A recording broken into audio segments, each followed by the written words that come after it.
గురువుగారు, మా ఇంట్లో మేము ముగ్గురు అన్నదమ్ములు అండి, నేను మూడో వాడిని.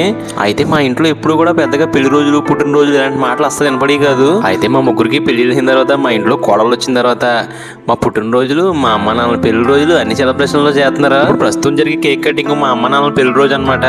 మా రెండో వదినను మా వైపు కలిపి ప్లాన్ చేశారు. మా అన్నయ్యతో కేక్ తెప్పించారు. ఫ్యామిలీ మెంబర్స్ అందరినీ పోజేసి కేక్ కటింగ్ స్టార్ట్ చేసామండి. ఇంట్లో ఎప్పుడు కేక్ కోసినా మా రెండో అన్నయ్య గారు అబ్బాయి రోనిస్ కంపల్సరీగా ఎడతాడు. ఇప్పుడు మళ్ళీ ఎడుతాడు అనమాట. అన్నగారు, ఈ రోజు మీ పెళ్లి రోజు మీ కేక్ కటింగ్ ఉందండి అనగానే, పని పాట ఏం లేదట్రా మీకు, ఇవన్నీ ఎందుకురా మాకు అని అన్నారు. ఏదో చిన్న సెలబ్రేషన్ అంతే, ఫ్యామిలీ మొత్తం గ్యాదర్ అవడం కోసం. పిల్లలందరూ వరుస పెట్టి కేకులు తినిపిస్తున్నారు, మా అమ్మకి నాన్నకేనే. తర్వాత అమ్మగారికి నాన్నగారికి నేను కూడా కేక్ తినిపించానండి. నాన్నగారు ఎంతమంది పెట్టిన కేక్ తినేస్తున్నారు, ఆకలి మీద ఉన్నట్టున్నారు. ఇలాంటి ఆశీర్వాదాలు గట్రా తీసుకోవడాలో చిన్నప్పటి నుంచి మనకి ఎప్పుడు ఆనవాయితీలు లేవండి. కానీ నేను ఏదో సరదాగా తీసుకున్నాను. మనం తీసుకున్నా తీసుకోకపోయినా ఆ ఆశీర్వాదాలు ఎప్పుడు మనకు ఉంటాయి కంపల్సరీగా. మరి రోనిష్ గారు తాతయ్యకి కేక్ ఎట్టరా అంటే, ముందు మొక్కాడి తినేసాడు, తర్వాత ఇంకో మొక్క ఎట్టాడు వాళ్ళ తాతయ్యకి. మరి రోనిష్ గారిని ఎత్తుకున్నది ఎవరో కాదండి, మా అమ్మలమ్మ. మనకేమో అమ్మమ్మ.